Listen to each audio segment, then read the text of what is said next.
আসসালামু আলাইকুম। অষ্টম শ্রেণীর প্রিয় শিক্ষার্থীরা কেমন আছো সবাই? আশা করি অনেক ভালো আছো। তোমাদের নতুন বই ২০২৫ গণিত বিষয়ের অনুশীলন ১ এর সমাধান দিব। তো তোমাদের এখানে শুরুতেই বহু নির্বাচনী কিছু প্রশ্ন রয়েছে। সেগুলোর সমাধান দিব। একই সাথে হচ্ছে নিচে কিছু তোমাদের হচ্ছে এখানে সৃজনশীল প্রশ্ন দেওয়া আছে। ঠিক আছে? যেমন এখানে কিছু সৃজনশীল প্রশ্ন দেওয়া আছে। এই ১০, ১১ বা ১২, ১৩। ঠিক আছে? এই সমাধানগুলো দিব আমরা। তো যা হোক আমরা হচ্ছে ১ম এই বহু নির্বাচনী যে প্রশ্নগুলো দেওয়া আছে সেগুলো আমরা সমাধান দিচ্ছি।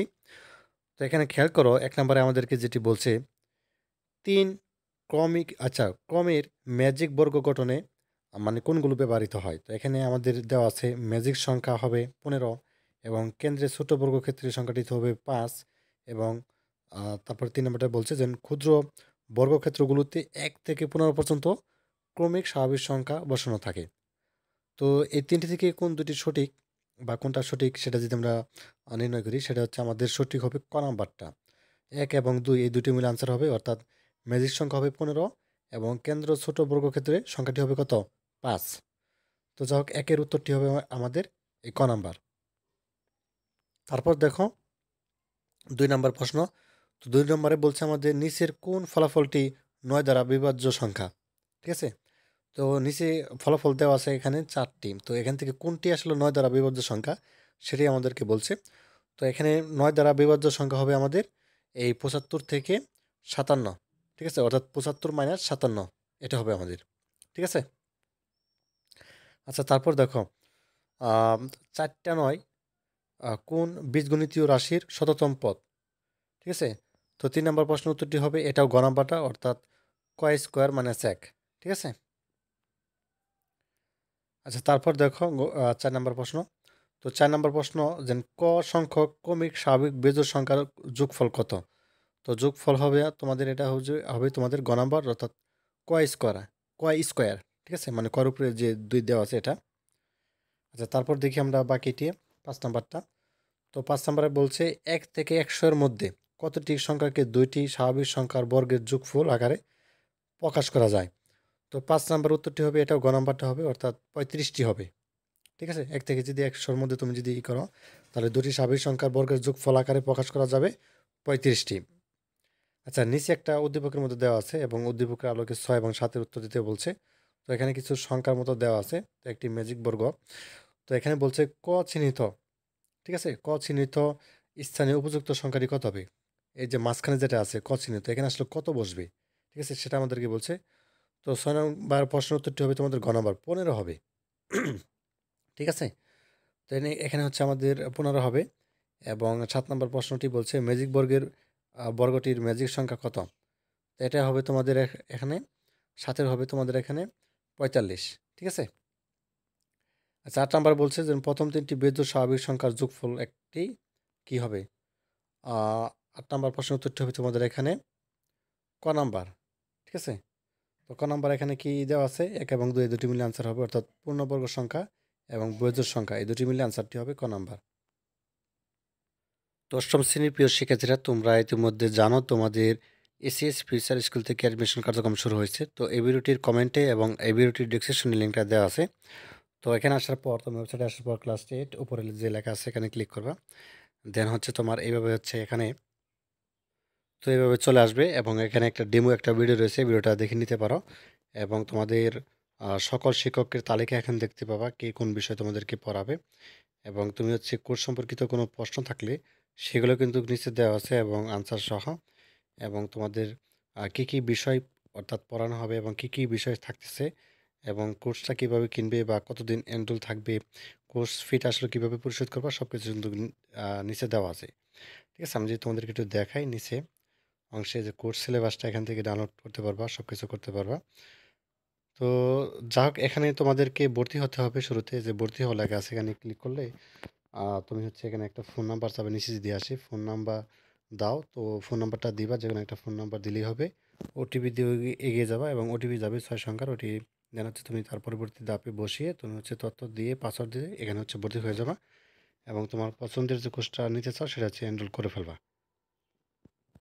তো যাই হোক এবার হচ্ছে আমরা সৃজনশীল প্রশ্ন দেখব। তো এখানে দেখো একটা সৃজনশীল দেওয়া আছে যে নিচের জ্যামিতিক চিত্রগুলো কাঠি দিয়ে তৈরি করা হয়েছে। ঠিক আছে? এখানে দেখো ১টি কাঠি, ২টি, ৩টি কাঠি এরকমভাবে দেওয়া আছে। তো এখানে দেখো কাঠির সংখ্যার তালিকা করো। ঠিক আছে? এখানে একটা তালিকা করতে বলছে ক নাম্বারে কাঠির সংখ্যার এবং তালিকার পরবর্তী সংখ্যাটি কিভাবে বের করবে তা ব্যাখ্যা করতে বলো বা ব্যাখ্যা করো এবং কাঠি দিয়ে পরবর্তী চিত্রটি তৈরি করো এবং তোমার উত্তর যাচাই করো।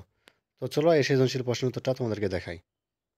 তো সমাধানটা দেখো। তো ক নাম্বার হচ্ছে প্রথম চিত্রে কাঠির সংখ্যা 4টি এবং দ্বিতীয় চিত্রে কাঠির সংখ্যা হবে 4+3 অর্থাৎ 7টি এবং তৃতীয় চিত্রে কাঠির সংখ্যা হবে 7+3 অর্থাৎ 10টি। অতএব কাঠির সংখ্যার তালিকা হবে 4, 7 এবং 10।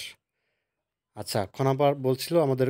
তো খ নাম্বারটা আনসার দিবা ক হতে পায় তালিকার সংখ্যাগুলো। তো এখানে দেখো 4 থেকে 7 এবং 7 থেকে 10 প্রত্যেকটার মধ্যে আমাদেরকে 3 করে ব্যবধান, পার্থক্য 3, তাই না? তো তালিকার সংখ্যাগুলোকে একটি প্যাটার্নে লেখা হয়েছে। তো লক্ষ্য করলে দেখতে পাই যে পরপর দুটি সংখ্যার পার্থক্য 3, অতএব পরবর্তী সংখ্যাটি হবে 10+3 অর্থাৎ 13 হবে। আচ্ছা, কাঠি দিয়ে একটা চিত্র তৈরি করতে বলছে। তো এরকমভাবে একটা চিত্র দেখো তৈরি করা হয়েছে। এই চিত্রটা অবশ্যই আঁকবা এবং চিত্রটিতে কাঠির সংখ্যা এবং তালিকার পরবর্তী সংখ্যা 10+3 অর্থাৎ 13 এর সমান। ঠিক আছে? তো লক্ষ্য করলে দেখা যায় যে প্রদত্ত জ্যামিতিক চিত্রগুলো একটি বীজগণিতিক রাশির অনুসরণ। তো পরবর্তী চিত্রটি তৈরি করার জন্য রেখাংশের সংখ্যা প্রতি প্যাটার্নের শেষ বীজগণিতিক রাশি 3 এর ক যোগ 1 অর্থাৎ অনুসরণ করে।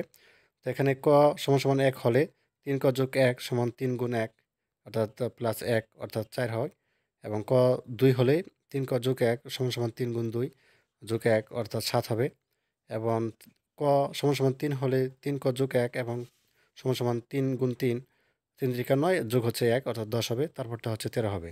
অর্থাৎ চতুর্চিত্রের কাঠির সংখ্যা হবে 13। অতএব আহ, উত্তরের সততা যাচাই করা হলো।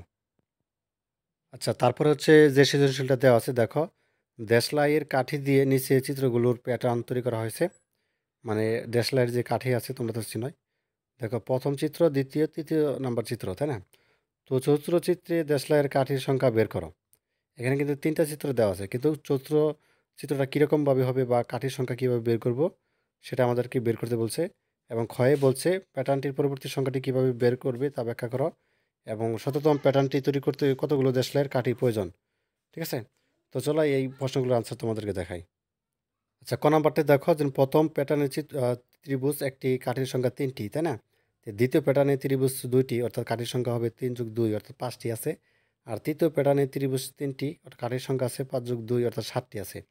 তাহলে চতুর্থ প্যাটার্নে ত্রিভুজ হবে 4টি অর্থাৎ কাঠির সংখ্যা হবে 7+2। ঠিক আছে? তার মানে 9টি হবে। ঠিকই যেরকম 9টি। ঠিক আছে? এবং চিত্র সহ দেখতে পাচ্ছ এরকমভাবে হচ্ছে দিবা। তুমি দেখো প্রত্যেকটার সাথে কিন্তু আমাদের 2টি করে বাড়ছে, তাই না? তাহলে 7টির সাথে আমরা যদি আর 2 যোগ করে দিই 9টি, তাহলে 9টি হবে আর চিত্রটি হবে এরকম।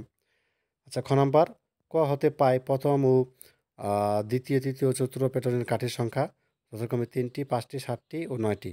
তো তালিকার সংখ্যাগুলো অর্থাৎ প্রত্যেকটা পার্থক্য আমরা 2 করে পাচ্ছি। 3 এর পরে 5 এ এখানে 2টি পার্থক্য পাচ্ছি, 7 থেকে 9 2টি পার্থক্য পাচ্ছি, তাই না? তো এখানে খেয়াল করা যে প্রতিবার কাঠির সংখ্যা 2 করে বাড়ছে, তাই না? অর্থাৎ প্যাটার্নটির রাশি 2 ক যোগ 1। রাশিতে ক এর মান অর্থাৎ 4 বসালে পরবর্তী সংখ্যাটিতে হবে অর্থাৎ 2 গুণ 4 1 অর্থাৎ 9 হবে। উত্তর 9। আচ্ছা, গ নাম্বারটা দেখো। গ নাম্বার আমাদেরকে বলছে খ হতে পাই প্যাটার্ন তৈরি প্রয়োজনীয় কাঠির সংখ্যা বীজগণিতের রাশি 2 যোগ ক 1 অনুসরণ করে। তাহলে ক সমান সমান 100 হলে শততম প্যাটার্নটি তৈরি করতে কাঠির সংখ্যা 2 ক যোগ 1টি সমান সমান 2 গুণ 100 দিবা যোগ 1, তার মানে 201টি প্রয়োজন আর কি। তো 201টি হবে উত্তর। ঠিক আছে? তো তারপরে যে সৃজনশীলটি দেওয়া আছে দেখো, 5, 13 এবং 21, 29, 37 এভাবে চলতে থাকবে। তো এখানে যেটি বলছে 29 ও 37কে দুটি বর্গের সমষ্টি রূপে প্রকাশ করতে এবং তালিকার পরবর্তী 4টি সংখ্যা নির্ণয় করো এবং তালিকার প্রথম 50টি সংখ্যার সমষ্টি নির্ণয় করো। তো ক নাম্বারটা হচ্ছে যে 29 ও 37কে দুটি বর্গের সমষ্টি রূপে প্রকাশ করলে পাওয়া যায় কত? 29 সমান সমান 25 যোগ 4। ঠিক আছে? তাহলে 5-এর উপরে তুমি যদি স্কোয়ার দাও তাহলে 5 5 25 আর 4 2-এর উপরে স্কোয়ার দিলে 2 দুগুণে 4, তাই না? আর 37 যদি তুমি করো 37 6 6 36 আর একের উপর যদি তুমি যদি স্কোয়ার দাও একই কথা, তাহলে এই 37 হবে। তারপর দেওয়া আছে দেখো তালিকার সংখ্যাগুলো। তো এখানে দেখো যে দেওয়া আছে 5 থেকে 13, 13 থেকে 21 এবং 29 এবং প্রত্যেকটা 8 করে পার্থক্য। তাহলে প্যাটার্নটির পরপর দুটি সংখ্যার পার্থক্য 8। তো সুতরাং তালিকার পরবর্তী 4টি সংখ্যা হলো। তো এই 4টি সংখ্যা দেখো, 37 সাথে তুমি 8 যোগ করলা 35 হলো এবং 45 সাথে 8 যোগ করলা 53 হলো। 53 সাথে 8 যোগ করো 61 হবে, 61 সাথে 8 যোগ করো 69 হবে। তো সংখ্যাগুলো হলো 45, 53, 61, 69 এগুলোই অ্যান্সার। আচ্ছা গ নাম্বারটা দেখো তালিকার প্রথম সংখ্যা হচ্ছে আমাদের এত 5 সমান 8 মাইনাস থেকে তুমি 3 করো এবং 8 গুণ 1 অর্থাৎ -3 এবং দ্বিতীয় সংখ্যা হচ্ছে আমাদের এত, তৃতীয় সংখ্যা হচ্ছে আমাদের এত থাকে এবং প্যাটার্নটির রাশি 8 ক মাইনাস হচ্ছে 3 তাহলে ক সমান 50 সুতরাং প্যাটার্নটির 50তম সংখ্যা সমান 8 গুণ 50 মাইনাস হচ্ছে 3 তাহলে 400 থেকে তুমি 3 বাদ দাও তাহলে 397 তাহলে প্যাটার্নটির প্রথম 50টি সংখ্যা সমষ্টি হচ্ছে আমাদের কত অর্থাৎ 5 যোগ হচ্ছে 13 যোগ 21 তো এভাবে চলতে থাকবে 397 তো এখানে প্রথম সংখ্যা 5 এবং শেষ সংখ্যা হচ্ছে 397 তো পদ সংখ্যা হচ্ছে 50টি ঠিক আছে তো তুমি এখানে সমষ্টি করো প্রথম সংখ্যা যোগ শেষ সংখ্যা এখানে মান বসাও এবং পদ সংখ্যা বসাও তাহলে 402 প্রথম সংখ্যার সাথে এবং হচ্ছে শেষ সংখ্যা যোগ করে দাও 402 এবং নিচে থাকে আমাদের 2 এবং হচ্ছে আমাদের এখানে ফলাফল হবে 10,050 এটাই হচ্ছে আমাদের উত্তর তো এই ছিল আজকের মতো ক্লাস ধন্যবাদ সবাইকে ভিডিও দেখার জন্য আল্লাহ হাফেজ